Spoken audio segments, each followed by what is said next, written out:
Last time on Michael Tube.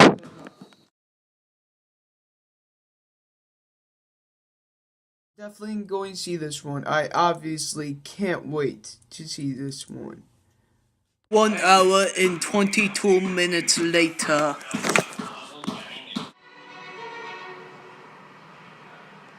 Yes, baby! That's what I'm talking about!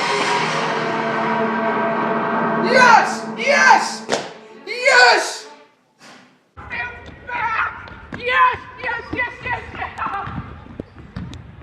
Yes! Cloverfield's back! Yes! Cloverfield! Yes! Yes! Yes! Joy monsters are back fighting epic things, great things film like tubers.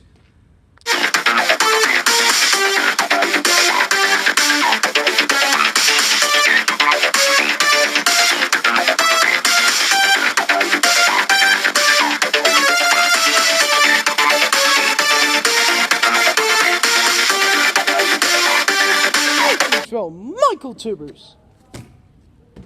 What did you just... You know what? Today I'll be reviewing Cloverfield 3, the Cloverfield Paradox, and I cannot review this thing without absolutely giving anything away. That's how big this movie is. That's how... So basically this movie is a prequel to Cloverfield, kind of. Well, it doesn't make sense. My biggest issue is that things don't add up in this movie. This film divided a lot of audiences, mainly because a lot of people argue that it doesn't make sense. And I'm in the middle. I think as a separate film from Cloverfield, the Cloverfield franchise, I think it's a good thriller with a great cast, great special effects. Really, special effects in this movie are really great. So overall, I think this type of film would do, but the one storyline I wanted to focus on was the husband, a wife and a husband. The wife is in outer space, and basically they are trying to solve the world's energy crisis with a particle accelerator. Barry Allen, get out of here, man! I don't want you. But anyway, flash reference, haha. But anyway, they want to try to solve the Earth's energy crisis, but with a particle accelerator, which happens, and they're stuck in another dimension. The satellite they're on with particle accelerators is called Cloverfield, and the way they're calling it the Cloverfield Paradox because of time and space, but still doesn't add up. The main storyline I wanted to follow would have been the husband. It feels like two movies are meshing together. I enjoyed the horror aspect of this movie. Thriller and space movie. I enjoyed that, but overall, I wanted the husband storyline more. And the technology doesn't make sense in this movie. One second they're in 2007. Next, they're in a frickin' space odyssey in the future. Then the next, with husband, they're like in present day. I'm like, is this 2007? Is this 2025? Is this 2018? Is this like 2020? Make up your mind, movie. I want to know, is your timeline straight?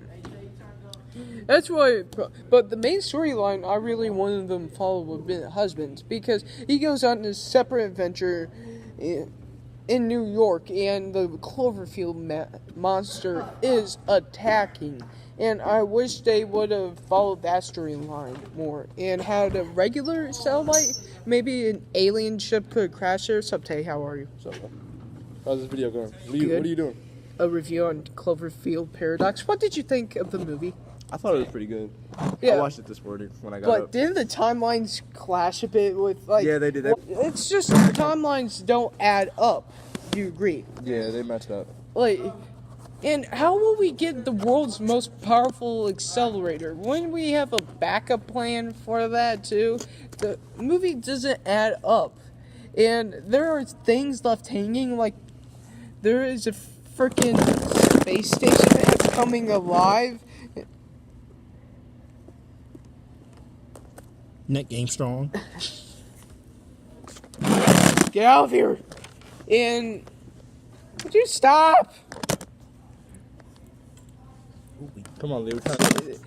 Like the thing, like there's one scene where the frickin' spaceship comes to life. Why does that happen? They don't do a good job explaining that. A frickin' spaceship and a hand moving on its own and writing a story. And a guy doesn't feel his hand being chopped up. There is a lot of plot holes in this story overall. I mean, if But- you get your hand chopped off, where's it gonna hurt? It doesn't hurt for some reason him. You can't hurt in your Character. hand because it just got chopped off. But the biggest plot hole of this movie is the part where where they crash down in the ocean and what are you doing? And the freaking Cloverfield monster comes up. I don't remember the freaking monster being that big at the end of the original Cloverfield. Have you seen that one? Yeah, I did see the original cover. Found footage film and all Yeah. that.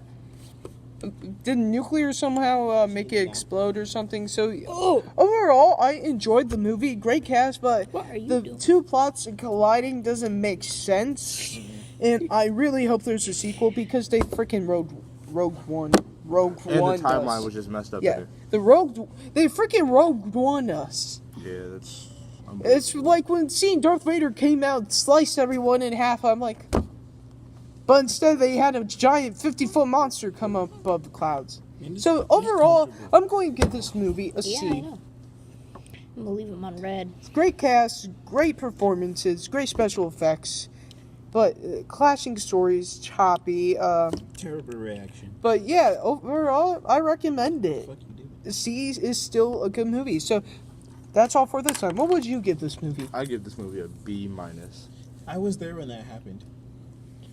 Oh boy, no one cares. That was random. So punch that like button in his face, like I I'll was see you also guys there. in the next video. Bye bye.